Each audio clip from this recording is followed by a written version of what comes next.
Good afternoon, everyone. My name is Leslie Sankey, and on behalf of the class of 1989, I would like to welcome you to our 25th reunion panel presentation, Writing Between the Lines. I wanted to give you a little bit of background on how this panel came about. Back in 1989, 25 years ago, things on campus sort of shifted for us seniors, and suddenly the people who were sort of hanging out in the snack bar, playing sports, suddenly became a little nervous about finding a job, a real job. And for many of us who didn't really have a clear path, it seemed as though the Office of Career Counseling was really focused on the more traditional career paths: law school, medical school, finance. And some of us felt a little left out. So much so that one very brave senior published an editorial in the student paper, The Issue. I have preserved it in my archives, under the very original pen name, A.Anonymous. And in this editorial, she basically complained about the fact that people who were pursuing careers or wanted to pursue careers in things like the arts were being ignored. And in fact, I can read you a direct quote. "If you're interested in art, music, drama, or graduate school, avoid the Office of Career Counseling altogether. They can offer you no help." Now, 25 years later, it's pretty clear that Anonymous was wrong. Even she, whose identity I have promised not to reveal, but with whom I'm very close, would admit that her critique of the OCC and the career counseling process was perhaps overly harsh and misleading. In fact, to Anonymous' great pride, the class of 1989 boasts not just one or two, but many, many individuals who have devoted the bulk of their professional and personal lives to the creative and performing arts. We have poets and playwrights, composers and vocalists, cinematographers, graphic designers, jewelry designers, actors, and so much more. And it's all the more impressive considering that Williams is not an art school. It is not a RISD, it's not a Juilliard, it's not a Pratt, and yet it consistently produces alumni whose talents and successes are on a world-class level, all the while exposing its future doctors and lawyers and investment bankers to entry-level classes and beyond in music, art history, theater, and dance. Pretty impressive stuff. So in creating this panel, we wanted to recognize the talents of a few of our most accomplished artists while honoring the artistic achievements of all of our classmates, whether they have pursued them professionally, recreationally, or just in their dreams.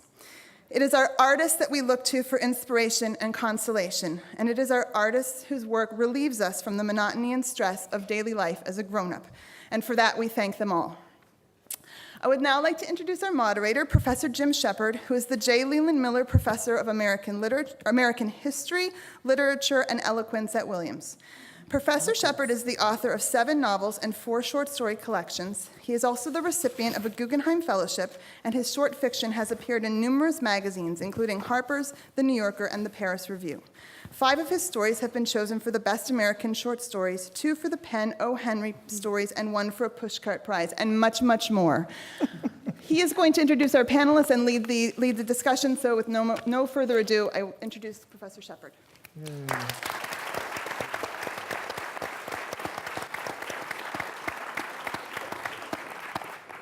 Thank you. And welcome back, those of you from the class of '89 still grappling with the harrowing notion of having been out of this place for 25 years now.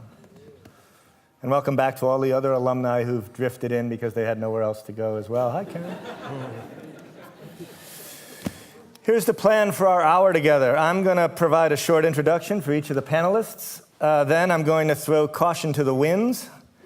And instead of starting with the kind of staggeringly generalized questions in which panel moderators seem to specialize, David, can you talk a little about your creative process? That kind of thing. I'm going to begin with 1 or 2 questions specific to each of our panelists' achievements and interests, and trust that the more general issues about the process of generating creative work will emerge implicitly and explicitly from what follows. What follows will be me working to facilitate a conversation between the panelists, despite the somewhat apples and oranges nature of the kind of creative work they do. And then finally, I'll try to make myself even more extraneous by opening up the discussion to questions from the audience before we run out of time and you all go on to something a little more enjoyable. I'll begin with Deborah. Deborah Schoeberlein David. Is Schoeberlein the way we should say it? It's fine. Yeah, Deborah's like, my day's over anyway. It was Goldstein before. Yeah. Is an education consultant, curriculum writer, and teacher trainer who's worked with not-for-profit educational and governmental agencies in the US and abroad. She's the author of Mindful Teaching and Teaching Mindfulness, a guide for anyone who teaches anything. A title I find appealingly comprehensive. And she's been a force for the good in professional journals, trade magazines, and as a regular blogger for the Huffington Post. David Bar Katz is a playwright whose works include Philip Roth and Khartoum, The Atmosphere of Memory, and The History of Invulnerability. And he co-wrote and directed on Broadway, Freak. And he's won an Acclaim Award for Outstanding Play of the Year and an American Theater Critics Association citation, and has been nominated for both a Tony and an Emmy. He's also worked in film and co-created and served as head writer for House of Buggin', the first all-Latino, except for David, I assume, network television show. I love that. They're like, all Latino, and we need one Jew. We got to do one Jew. Adam Schlesinger is a song, yeah, a little hand. Like, I like the people that, hey, I found somebody I like. That's my mom. It's all right, it doesn't bother Deborah and David at all. By the way, when we walked out here, we were each fantasizing that there'd be like thunderous applause. And we walked out.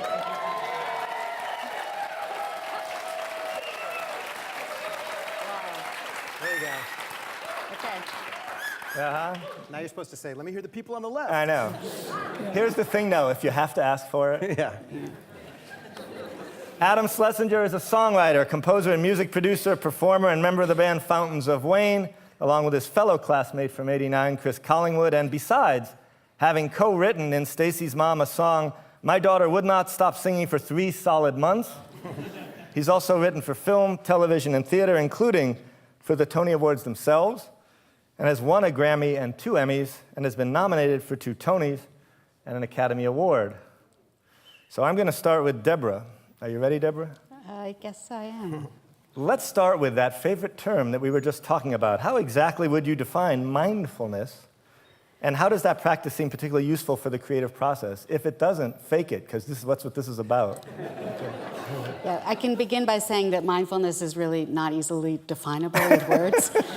You know what we say around here is, well, it's complicated. It's very complicated. It's a vexed term. No, go ahead. Mindfulness has many different definitions according to what your perspective is and really what your agenda is. And these days it's in the media quite a bit.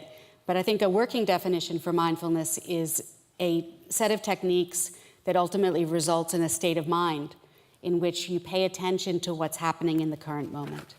And for most of us, we like to think we know what's happening in the current moment, but then we get through a dinner, we look back and think, what did I eat? Or we drive home from work and we can't remember anything we saw along the way. Or we look back on a weekend like this and think, yeah, well, it was really great, but who exactly did I speak with when, and what was that about? And the point of mindfulness training is to stay present so that you enjoy where you are when you're there, and also so that you don't get lost in the past or in the future when you're in the present. So how does it apply to the creative process? For myself, I can say that I think best and I do my best writing when I'm present in the moment with whatever's happening inside of me and around me. And the more I'm able to attend to it in greater detail, the more observations I have and the more I'm able to make connections. If I'm very distracted, it's very hard to be useful to myself or to anyone else. So that heightened attention that most artists aspire to is something that in some ways you're training people in. Absolutely. It's not training the content of attention, it's training the process of attention. Right. So that you're able to put your attention where you want it and keep it there for as long as you want to keep it there. And not be distracted and not have something happen out over there that all of a sudden grabs your attention so that you're at the mercy of your environment. And it extends out into the rest of the people's lives as well. So they're present in their work, present at home, present everywhere. Right? Mindfulness has lots of uses. And we know about some of those uses through the research. We know that it's useful for working memory, for executive function, for all sorts of things that we can look at in the brain. But we also find that it's very helpful for stress management, for helping people be aware of what their experience is in the moment and not get caught, as I said earlier, in the past or in the future and in ruminating about things. It's not really a problem at Williams. It's sort of a pastoral place. Not the way I remember it. And would you say that, on balance, David is a much more mindful person than Adam? Well, from what I remember, a freshman year, yes, absolutely. I'm just getting that impression right from, I think so. David, let's throw one at you. You've written a fair amount about ethnicities. So you know that when doing so, the issue of authority is always a charged one. Does inhabiting the story of a Jerry Siegel feel to you like safer ground than inhabiting the story of a John Leguizamo? Or does that feel like simply a different kind of ambitiousness? I feel like, in my experience, there's certain universal aspects of feeling like an outsider or ethnicity, and I think, to me, as I've experienced, there's an outsider quality that's universal. And so when I was writing with John, people did always assume that I was Latin, and then they were confused by the name or whatever. But and then they were like, "Well, how do you know to write for someone that's Colombian or Puerto Rican or whatever?" And I'm just like, "You write." You're writing like Jewish experience, and it's just said by Latin actors, and they make it their own, and it's the same.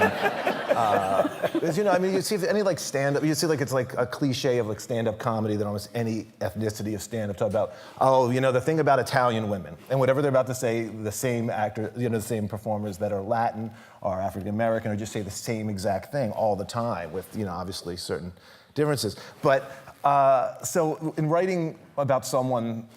Jerry Siegel, I wrote a play that is about the guy that created Superman.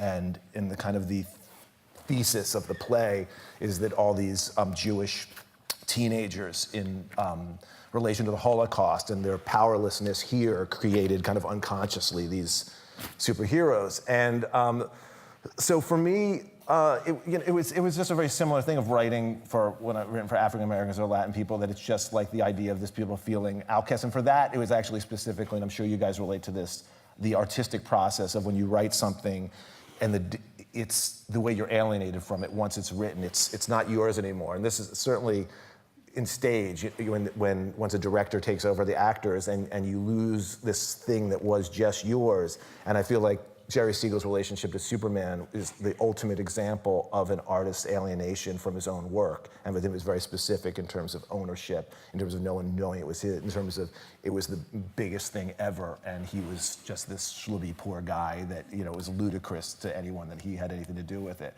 So I don't know, I just rambled into somewhere. No, you were headed towards a sort of self-victimization that helped you understand your relation. You're sort of like, I feel just like Jerry. Well, we were talking about our earlier our Jew panel up here, and Adam had said when we first got the email, Jews who write things. But it was funny. But even being a New Yorker now, since I graduated Williams, it's ludicrous to any New Yorker if I talk about being a minority. I mean, certainly, obviously, Jews in New York. I don't need to get into that. But the fact is, just go back. But just as a white guy. So in New York, I'm just a white guy, and but even like coming to Williams. Being Jewish, or saying when we were here, if you wanted to do anything Jewish, you had to be like in the basement, like it was like Crystal Knocked or something, and and it felt like even like knowing from like rowing and being like a few shades darker, people be like, David, why are you so dark? I'm like, it's a long fucking story. It's like, but the idea of in a subtle way this otherness that was that was kind of apparent, but in a way it's more subtle when you can essentially pass. So, but it's kind of a bonding moment in the Heavyweight 8 when they go, "Why are you so dark?" Isn't it? Yeah, exactly. That was a great moment. And not as good as when. Well, no, I'm not going to get into that. But now you can't back off that one. No, I can't. I don't know. Is my coach? Were you about to come up with Peter Wells in the room? Were you about to come up with a favorite pogrom, or what were you? My favorite. That was like my top 5 pogroms at Williams. No, was not going to. All right, Adam, your turn. It appears as though you've gotten pretty expert in this slippery business of using your self-expression to, in some ways, serve other people lately. You're writing for Stephen Colbert. This is for Neil Patrick Harris. And by the way, as I told you backstage, it's not just for gays anymore. It was one of the great showstoppers, I think, in Tony history. You also were channeling the British invasion bands for Tom Hanks. Does that feel like a way of occluding Adam or expressing Adam, or are you going to do something equally slippery and say both? I've always found it very sort of comforting to have an assignment as opposed to just go write whatever you want to write, make some art. Right. I like somebody saying, we need this and we need it by Thursday, and it sort of forces you to treat it like a job and an assignment, and I feel like whatever your talents are will come through, but mostly you're just trying to give them what they ask for. And when I first got out of school, I think everybody at that point in their life is trying to figure out their identity, but I think I was also trying to figure out what my musical identity was, and it's very wrapped up in what your actual identity is. And at some point I realized, well, I don't necessarily have one musical identity that precludes all others, but what I am sort of good at is copying all these different styles and being sort of a chameleon, and that's served me really well because I can, if somebody says they need something from a specific era, I can go and either I know it or else I go and do some research and study that era and figure out what the sort of earmarks of it are. For me, it's mostly meant that I have a lot of different avenues of possible work because the music business in general is horrible, but these kinds of assignments are things where people actually write you a check to do it before you start, as opposed to just trying to write hit songs and pitch them to people, which I also try to do, and I've had my band and all that stuff, but this is sort of more of an actual job. Right. So that actually leads us back to the kind of demoralizing subject that you would hope I would avoid, which is sort of jumping into that world of trying to make a living doing this. A big part of the challenge facing you guys is the hustle of getting out there and getting work, especially in the early going, right? For each of you, what each of you had to do in order to pursue the life you've led was walk away from what the culture at large deemed a safer choice. What was the scariest leap of faith you each had to take to get here? What's the moment when you thought, oh my God, am I really going to do this when all of my classmates are going to Goldman Sachs or whatever? Right? As soon as I said scariest, you were all like, well, there's a moment when I quit my day job, when I, out of college, I guess my second job, I was doing PR, theater PR, and it felt like a really kind of creative, fake creative job where as kind of a theater guy, it was like, I had to write and there were aspects that were creative enough that I could feel that in hanging out with theater people and being in theaters all the time. And so now whenever I teach writing classes, I'm always forget, the most important thing is get a bad day job. Bad day job I think is really important if you want to do something in the arts. Because I found myself that. Fortunately, it's easily attainable if you want to do something in the arts. But I got to a point where there was a version of me that could have been very happy in that life it was just fun, and it was just my first day at work, I was backstage, back when you had to hand deliver things, I was backstage at 8 Broadway theaters. I'm like, oh my God, this is amazing. But anyhow, I just realized I suddenly got to the point where I'm never gonna actually write. And I got this horrifying moment where I'm like, this is actually, I'm just gonna be a publicist. And I want to be a writer. And I was like, to any publicist, I enjoy the profession immensely. But so I just wrote the most writing I'd done in about a year, a 5-page single-spaced letter to my boss, basically telling him to fuck off because he was an asshole. And then just walked out. And then I was but I didn't really have any savings, and I didn't really, but I was I've just gotta try to just write. So that was kind of being this is probably maybe I should have written a more subtle letter to my mother. A kind of instead of fuck off, a kind of leave of absence kind of letter, right? It was not making sure, but that was my, I guess, the scariest, other than the terror every day of doing what we do. The terror every day. I think we found a name for the panel. Terror every day. Terror every day. The Daily Terror. Deborah, it's your turn. I've only had day jobs because my writing doesn't pay. So. That's weird, writing that doesn't pay. No, my writing really doesn't pay. Okay. It's in the, anyway. I think the publishers feel that it's okay, but One of the things you learn is, I mean, for me, I write nonfiction. Nonfiction is not a bestseller typically, and so even if you do well in the industry, it doesn't support your living. And there is that moment of disappointment when your editor tells you that no, you should not quit your day job because your chances of being able to support your family on the book that you're writing is not going to happen. So, so I think for me, working directly contributes to the writing. When I work, I have experiences that tell me areas that people are interested in.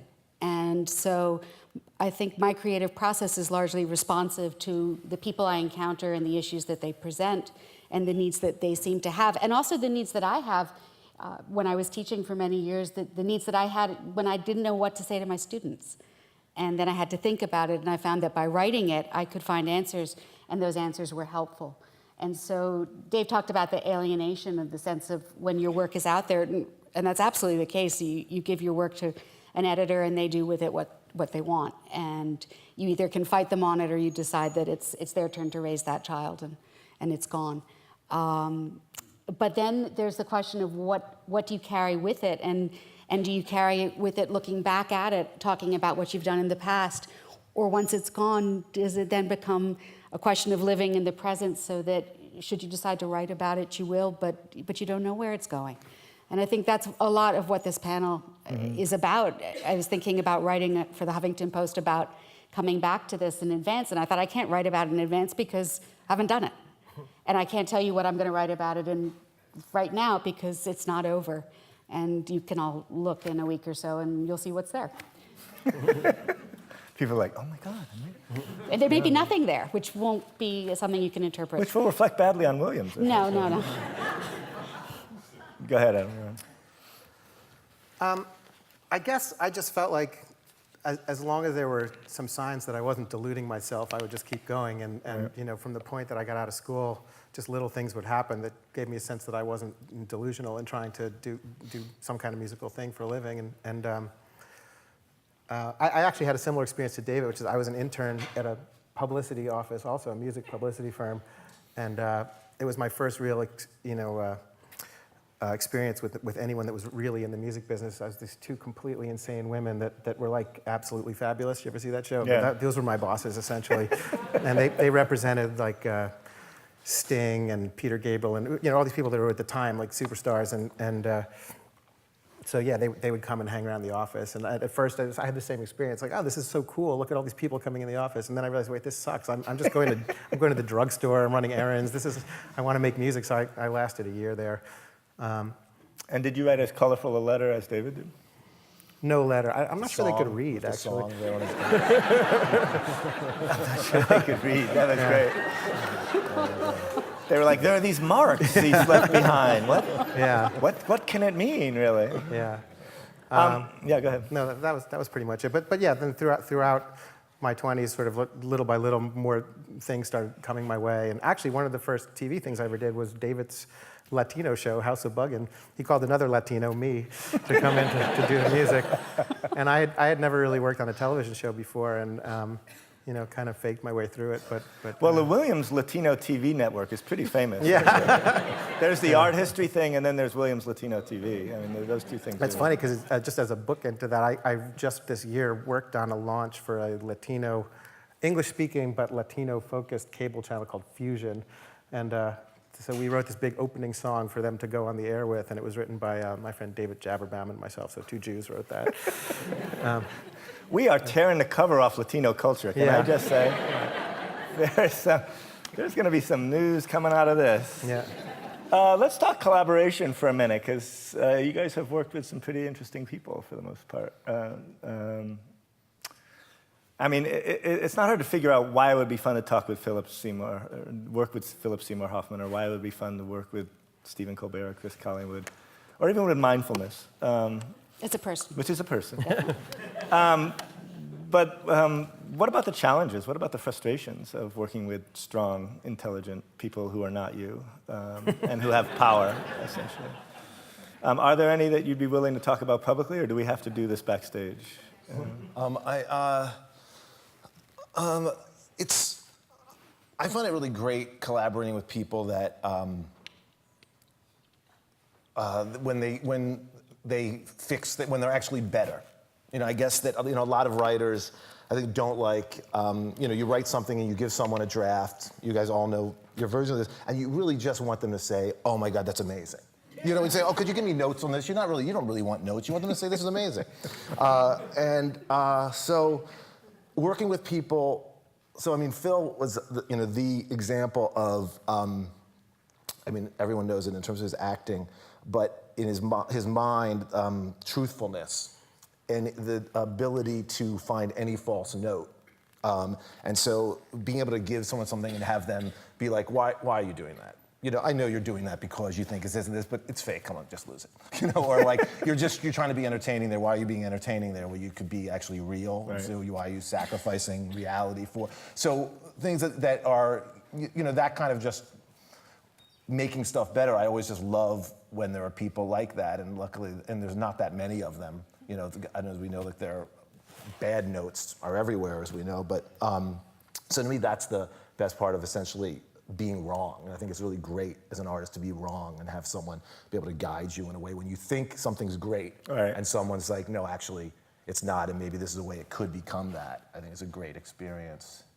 And I don't want to be a grumpy Gus, but in theater, there must be times too when you're happy to have a show going up, but you're not working with Philip Seymour Hoffman. You're working with the Ab Fab ladies, and they're not giving you good notes. And at that point, do you just bitch to your friends and tough it out, or what do you? Well, theater you can do. Theater, the writer has a control, so you can essentially do whatever you want. So if people give you bad notes, you can just not take them. I see. Or so in film, you have to take bad notes all the time. And so I just went through this experience where there gets to be a point. You get a script and you get people giving notes where you have a choice where either do this bad note or you're going to get fired. Well, there's someone else that we can hire that will do the bad note. So you try to find ways to make it a better note, and it's and there's interesting ways. Sometimes you come up with great stuff trying to solve a problem. So that happens, but in film, it's that you just basically have to take the bad notes all the time and hope that you can. Or sometimes you have to try to make people feel like you listen to their note and actually still do what you want. There's an art to that, Sometimes. Always is what I meant. Yeah. And have you gotten better at that art, or I'm were you always amazing I'm pretty good at that in general. What I do mostly is write songs that other people sing, even in my band. Chris is the singer of my band, and so he always sort of has final say about everything because he's the one that has to actually get up there and sing it. Right. My process for writing a song is really starting by thinking about who's going to sing this and what's their personality and what can they do, and sometimes it'll start with them giving me ideas and me working from that, or sometimes it'll be me pitching them an idea that I think will work for them. But yeah, for the band, there's been lots of songs where I've written and Chris just says, I can't, this isn't something I can sing, or I think it's corny, or whatever. He just doesn't want to do it, and that's it. With other people that I've worked with, like, when you work with somebody that's really a genius, like Stephen Colbert or Neil Patrick Harris or something, their notes are always pretty much right. And so you don't have to argue with them because they know what they're doing. I'm just being reassured about the arts over and over again up here. This is excellent. No, Neil Patrick Harris's notes are always, like, he's looking for ways, they've always made stuff better, but also he likes to make it harder for himself because he likes to show off. He has like no stage fright ever, right. And he can go on live TV. And he's, that song you mentioned before, It's Not Just for Gays Anymore. He wanted to add this whole rapid fire section in the middle that was almost impossible to memorize and sing because he wants to just get up there and show that he can do it. So that's fun too. And was it his idea to spread it around the audience as well? Where did that come from? Yeah, I think so. I think that was his idea too. Because that was also kind of ballsy too. We're having a conversation. Many of you haven't seen this at all, but that's all right. That's the kind of thing we do up here. We just have a plan. Yeah. But yeah, I've done at this point, I think 6 or 7 things with him, and I'd say 95% of his notes are instant improvements. I did one thing with him recently where he just wanted a friend of his to be in. We were doing like a internet video thing, and he told me like the last minute he wanted this friend to be in the song, and that was all he told me. So that note, I was like, really? But I'm not really sure who this, and I had to figure out a way to work his friend into it. And did you just keep having friend come in? Yeah, basically. Yeah. But. And Deborah, there's something inherently collaborative with what you're talking about, right? Because you're having people essentially contribute to do you ever have them then look at what you've written and go, that's not the way I remember it? Yeah, all the time. All the time. But what I write about, particularly with mindfulness these days, is not my intellectual property. Mindfulness is our birthright. And there are far wiser people than I who have written the most important works on it. What I try to do is simply translate it so that it's accessible for people today. And that's not particularly about me, that's more about the people that I've worked with and spoken with who tell me how they need to hear it and how they need to learn it. So in terms of the creative process and the kind of comments I get back, I think the obligation for me is to constantly hold myself accountable. When I have resistance to somebody's comment, is it because I truly think it's better in a different way, maybe the way I've chosen to do it, and therefore reject it? Or is it because I'm pissed off at them because they've told me something I don't want to hear, in which case it's my pride and my ego, and I should probably change it because it would be better served if it were different. And I also work in a field that's full of people who promote themselves as mindfulness teachers. And there's a constant tension between particularly Westerners who are secular teachers of mindfulness, who are teaching because they want to be teachers of mindfulness and be recognized as such. And then perhaps this other group of us who are teachers in general and find mindfulness helpful and are therefore trying to put that out there. And does it ever get very aggressive? Is it like that person's a quack and that person's, you should stay away from that? Well, since we're in a closed room with closed doors, I think... Speak into the mic, by the way. Yeah. There are some extraordinary people, but the extraordinary people and extraordinary teachers are the ones who tend not to be recognized. The ones who tend to get ahead and get recognized are much more assertive and aggressive. And they're the ones who often have egos that they put out there. And it's very difficult to look at a mindfulness teacher who has an enormous ego and who is sort of trying to say, you know, you should follow me because I know exactly what you're doing, when if you engage in the practice, you question where that person's coming from and making that statement. Right. So I've heard people say, you know, I've meditated every day for 30 years, and it's like, well, obviously you didn't learn very much. Because how can you say that if you did? You're like, you have to leave the TV off. I promised I would make myself extraneous, so let's move to, wow, your hand is already up.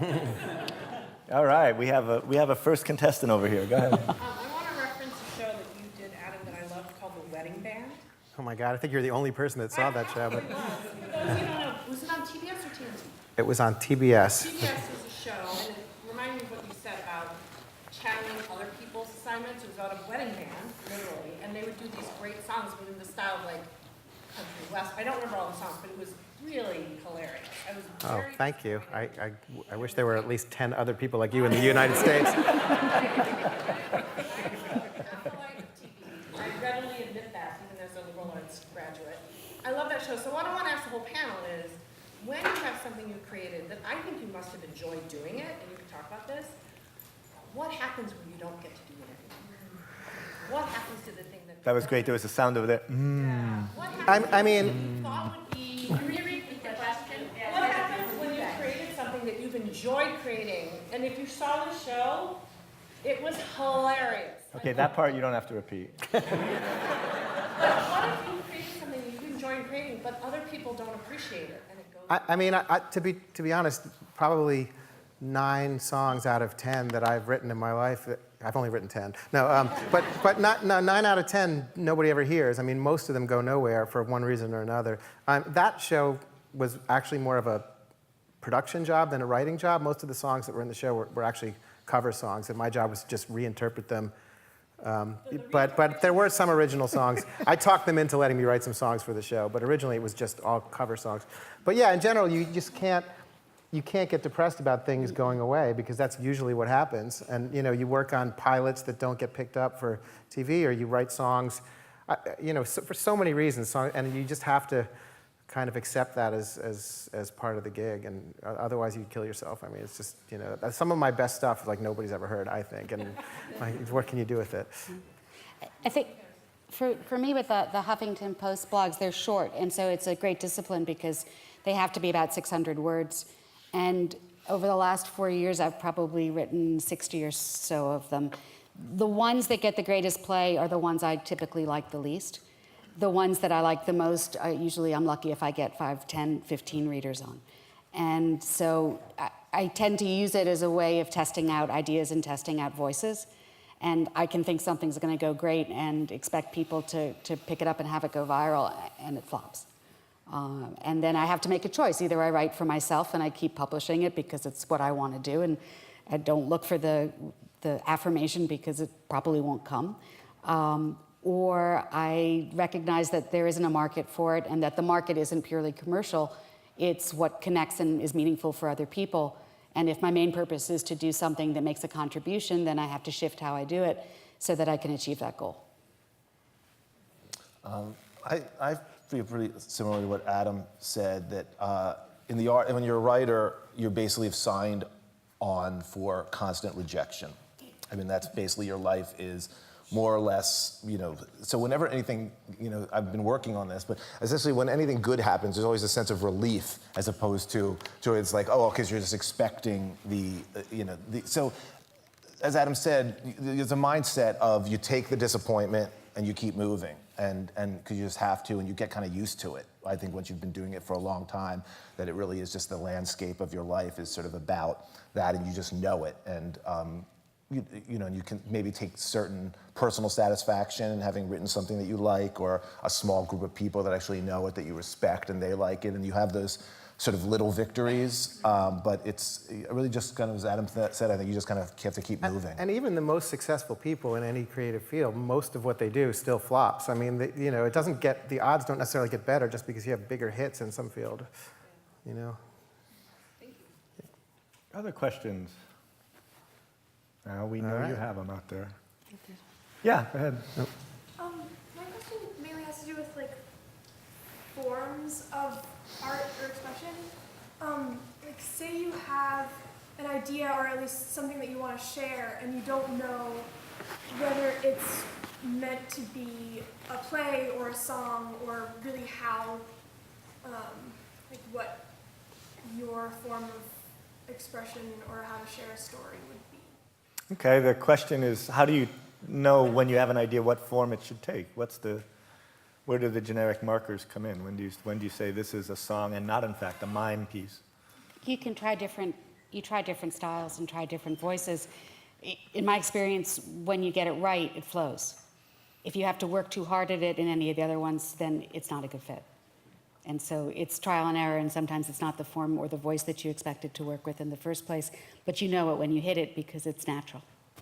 David, have you ever found yourself saying this would work better for TV than theater or something? Yeah, I mean, absolutely. That when I have an idea, and all the time I'm evaluating, writing in those three genres of which is the best one. And for me, generally, it's pretty easy in a sense, because there's certain things that could only be done on stage or be most powerful live, and and film, when you basically have 2 hours to tell a story, that's kind of clear also.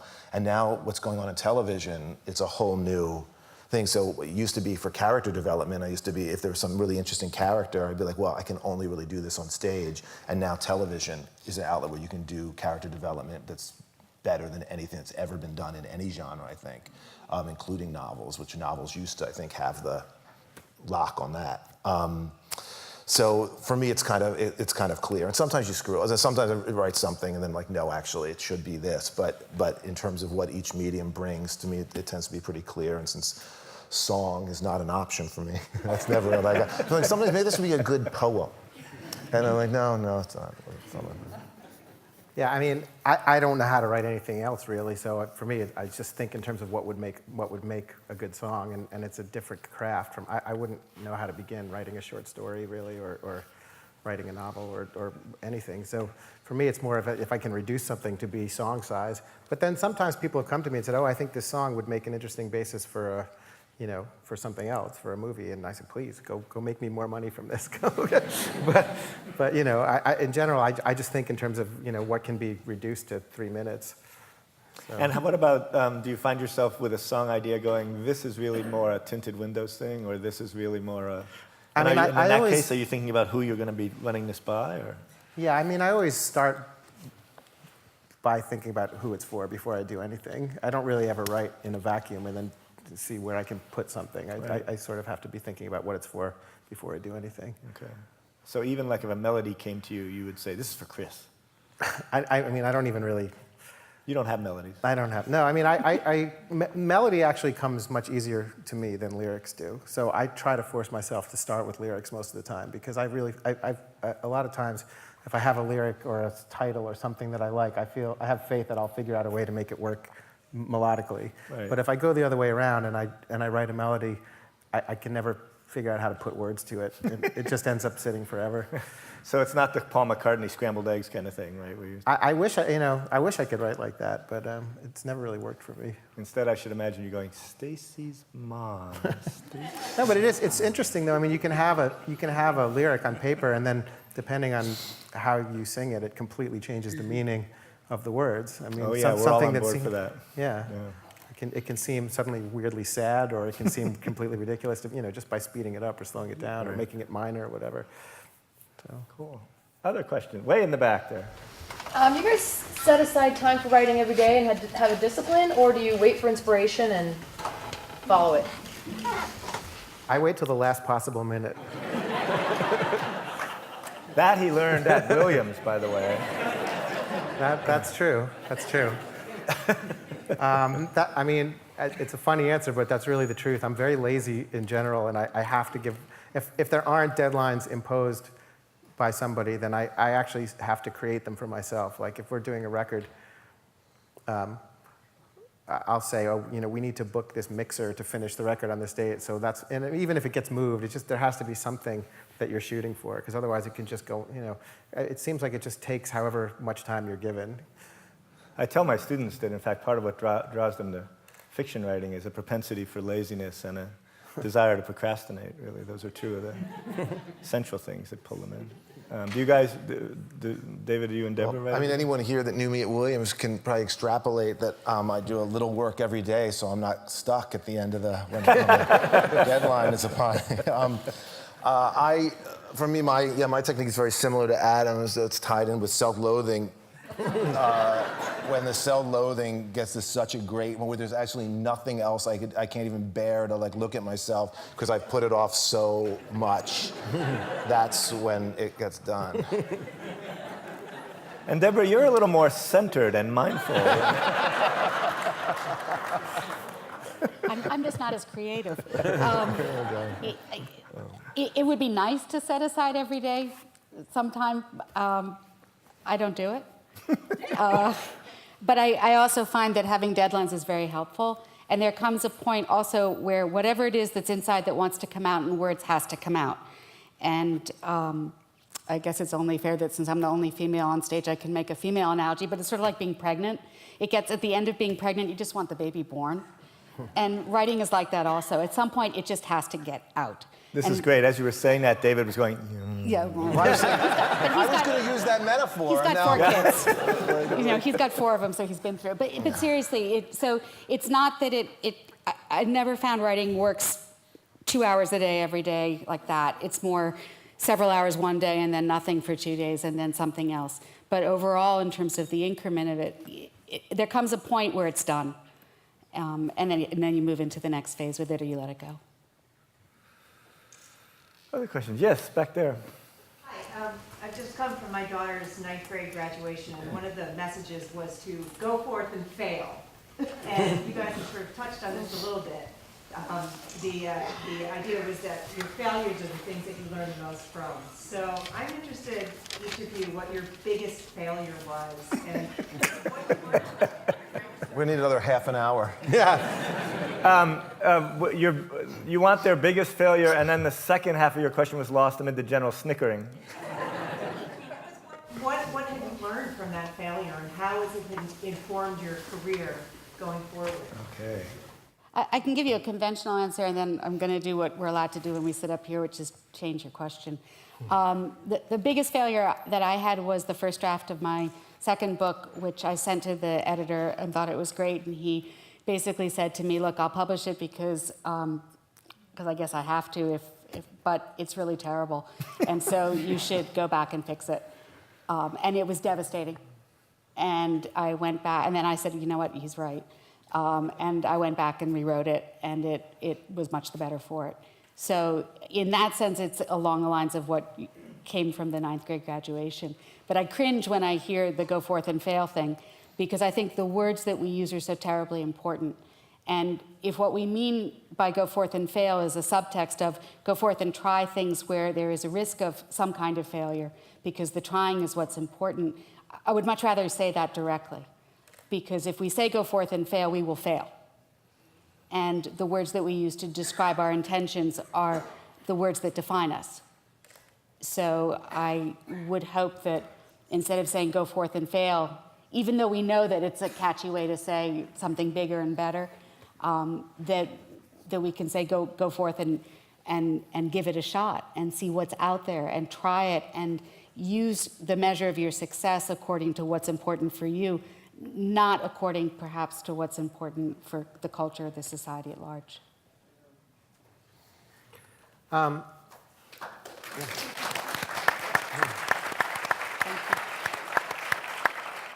lot of pressure, Adam. Yeah, I can't really. This is it right now. This is the only applause I ever get. So. Just a little wisdom that'll make them all applaud. That's all I'm asking. No, I have no wisdom to impart, but I can't really think of like one particular failure that stands out. It's more like what we were talking about before, of just a lot of rejection all the time, different levels, and also because, which you do get sort of immune to, and also just, because I've also been a performer, I've been in a position of being completely publicly humiliated a million times too. I mean, part of being in a band for 17 years is that we've played countless awful shows. For one reason or another, they were awful. Either we were awful, or there was nobody there, or it was just an embarrassing situation, or we'd go on national TV and just suck, or whatever. And you can sit up in the middle of the night cringing about all this stuff, or you can just figure out a way to like realize, well, that's just part of the game, and I love this philosophical Adam that I should have met. It's just part of the game. Yeah, just sucking is part of the game. Go out there and be bad. Yeah. They didn't applaud, but I think they liked it anyway.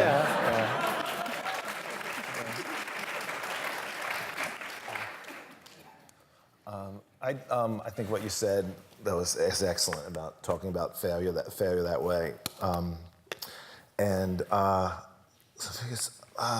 I'm forgetting what the second part was. I at one point did this film, and I felt like it was called The Pest with John Leguizamo, and it was like a big flop, and I expected it to not be that. And in Hollywood, and at the time when I first started getting like bad notes and whatever, and the first time going through this process, I had like agents who were telling me, you've got a greenlit picture, just, trust me, this is the best thing that could happen to you in your career, and then it would flopped, which made it impossible to get any jobs in Hollywood. And so that was very depressing, because it was really like, okay, well, your career's over, you should just think about something else now.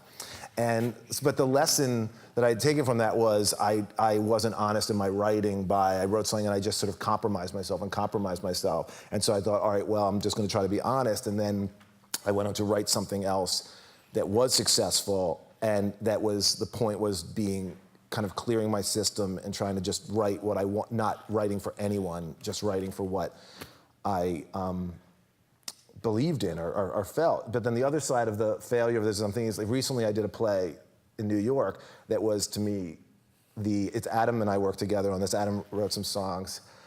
And it was like one of the most artistically true things that I'd ever done, and I really liked it.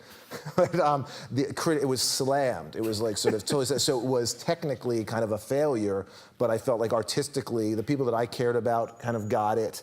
And but it was an interesting, the other side of things, of then this belief of, oh, well, if you write what's true, then it really was true and whatever, but then it was also a failure, but I felt fine about it because I felt like I was true to myself in a sense. And so as an artist, there was satisfaction other than, when you read reviews where you're just reviled. It's always an interesting experience. I don't know if you guys have gone. It's a special day when you get slammed in the New York Times. And it's like certain people that know, there's a select, I guess not that select group that, the people that know, friends are calling. It's like, I had my slammed in the New York Times day.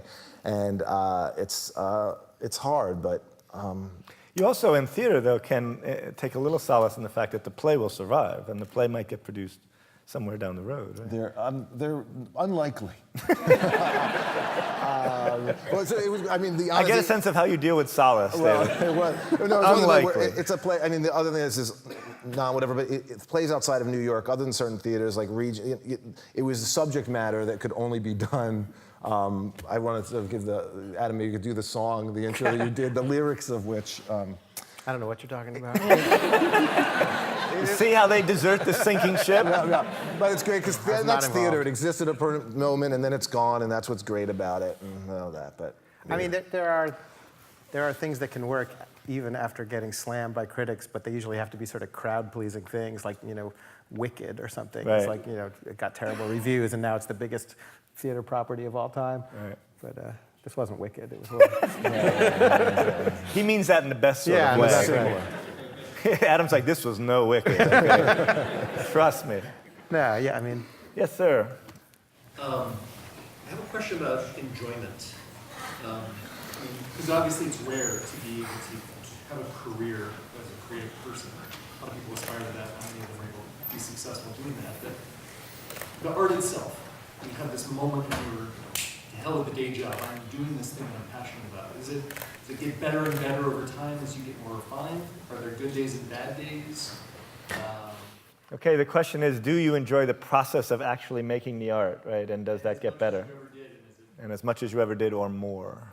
I mean, I will say that I think if I write something that I'm really happy with and it's done and I've recorded it or something, I mean, that's a very rare satisfaction, you know, that I really still enjoy, and it hasn't lost its thrill for me. Like when I feel like I've really nailed something, but yeah, I mean, that's like once in a while.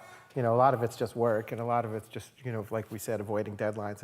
But yeah, it's still something that is just a reward unto itself, for sure. The film editor, Walter Murch, once said that as he went through life, he began to realize that the happiest people he knew were the ones who were doing something very close to what they were doing when they were 10 years old, essentially. It's funny, though. I mean, I certainly don't know anything about mindfulness, but I will say that. But one of the things that I've tried to tell myself is to enjoy moments, like to be aware of trying to enjoy. It's almost. I've actually used that as a technique to like avoiding stage fright, for example. Like, you know, is to say, well, okay, we're doing Letterman today. This is kind of scary. But also, how often in my life am I going to get to do this? And if I spend the entire time being scared, then I will rob myself of the experience of actually enjoying it. So I try to, you know, think of it like that. Doesn't always work, but I try to think of it like that. Is that what dating was like as well? Dating? Yeah. But no, so it is, you know, trying to appreciate these things that happen along the way and stop for a second and say, wow, this is actually really cool. I'm working with this person, or I'm playing on this stage, or whatever it might be, and step back for a second and remind yourself that it's cool. Yeah, over there. Bad notes. It seems like almost all we see are bad notes out there. And why is that? Are the gatekeepers just risk averse, have no taste, think we're all morons? You know, why is there just so much junk out there when you guys are writing good stuff? And what does it take to break through that? I'm so excited to see you. That voice. I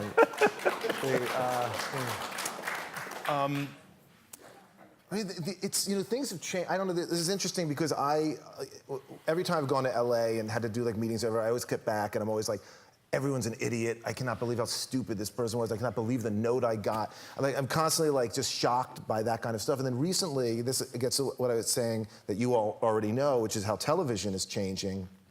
There's a project I'm working on now that's a television project, and I'm getting like the greatest notes. Like I feel like the stupid studio executive. Like they're giving me notes that are like smart. They're kind of like, it's like the reverse, where the degree of character development they're interested in. And you know, so I'm still even writing in a relatively non-commercial way for this particular project. They're like, why don't you take out some of that? You don't need to be that exciting there. Why don't we just get to know this character? Just have him just talking with his friends. I'm like, every scene, like, don't you want to get to the sexy stuff? And it's this project that deals with rockets and magic, and it's got this really cool stuff that's based on a true story. But they're like, save all that. let's just, and it's a great note if you've got 6 seasons. And so generally it's people, to answer directly, people are operating out of fear, their jobs. They've got to give safe notes because they're afraid that if they do something unusual or whatever, they're going to lose their jobs. But I think things are changing in terms of that, television certainly, in my experience.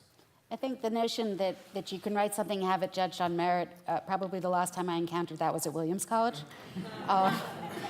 After that, it's largely a question of whether you're in the right place at the right time. So there can be extraordinary writing that's done and it doesn't get to the right people and it never goes anywhere. And then there can be terrible writing that gets to the right people who have an agenda that they think they can use it and they push it and it sells big. And so if you hold your success according to the measure of everybody else's terms, in terms of dollars or in terms of conventional praise, it's a setup for pretty massive disappointment.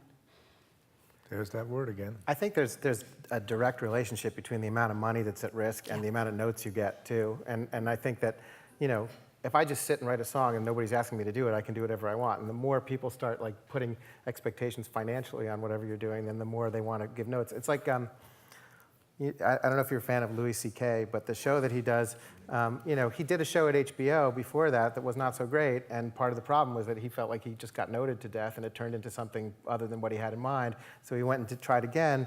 He just went around to everybody and said, I just want to do what I want to do, and I don't want to take any notes from everybody. I'm going to write it, and I'm going to direct it, I'm going to shoot it, and I don't want a lot of money, I want a little bit of money. And, you know, so you sort of, you forego the big paycheck up front to be able to do that. Can I add something else? No, you're not allowed. Much earlier in my career, a lot of the writing that I did was curriculum development, and one of the curricula was dealing with HIV prevention. It was in the late 90s, and it was a curriculum that was very realistic, and it dealt with condoms. And it got up to being funded by the Centers for Disease Control, and then after the big award was made, the particular division came back and said, look, we really think you need to minimize the condoms because the political situation in the country is that you actually can't talk about condoms anymore. So if you could take your condom-based curriculum and make it into an abstinence-based curriculum, we'd really like to give you all this money. And we left. We walked away from it because there was nothing. No, but there was nothing else to do because it wasn't, it could not be salvaged. It could not become, it could not be good public health in that way. But that's where the money comes into play. And so in the nonfiction world, it's the same, absolutely. Maybe So sorry to say, we're running out of time. I think we have time for one more question.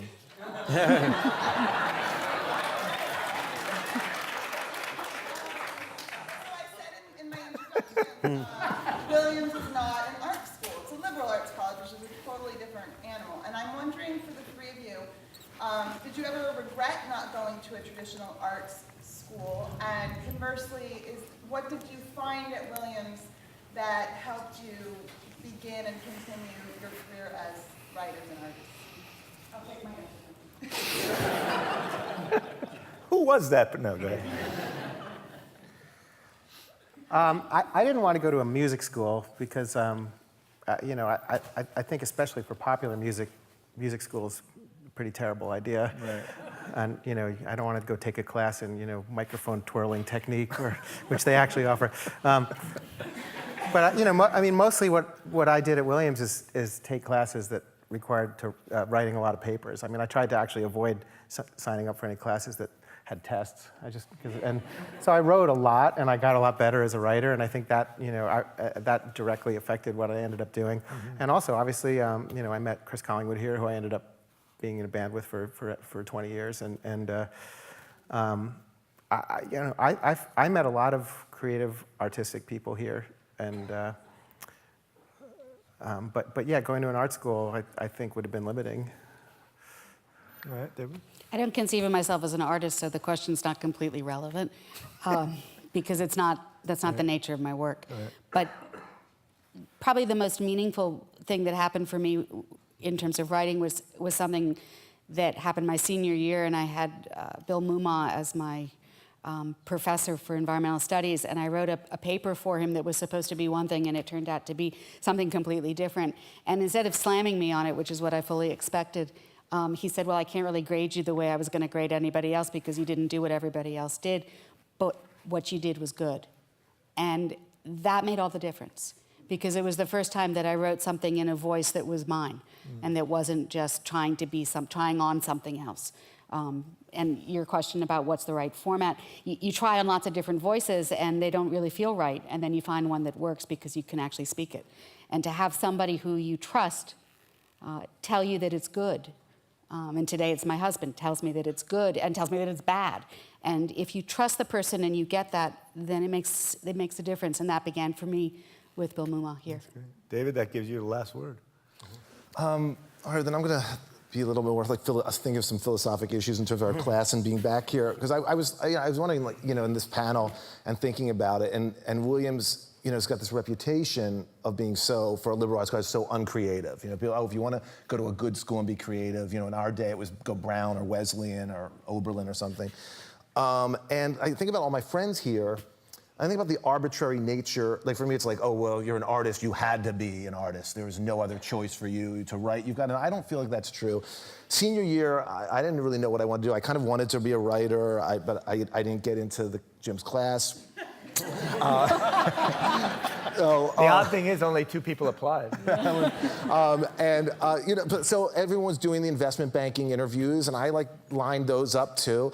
And I think then I maybe luckily or unluckily enough had kind of a freak out at the end of senior year and left to go to Boston for a few days and skipped most of my interviews. And I don't know if I'd gotten one, I would have been like, oh, that's kind of, if I got one of those jobs, I guess I probably would never gotten through this whole screening process. But had I gotten one of those investment banking jobs that so many of us took, I think I may have taken it, been like, oh, that's interesting. That's, it's a philosophy major. That's a whole different thing. And then I may have just stayed. And so then I think about friends in our class. I think about Dave Allen or John Watkins, some people that I thought were much more talented than I was in certain ways, or funnier or more interesting, or whatever, that could have gone that way, and for whatever reasons deciding not to. So now we're here as the artist, but the people that I know, Ted Hobart writes better emails than anyone I fucking know. So it's so arbitrary, I guess, of saying who's the artist and not, or where your life went and the choices, and yeah, I don't know. So I'll end with muttering. I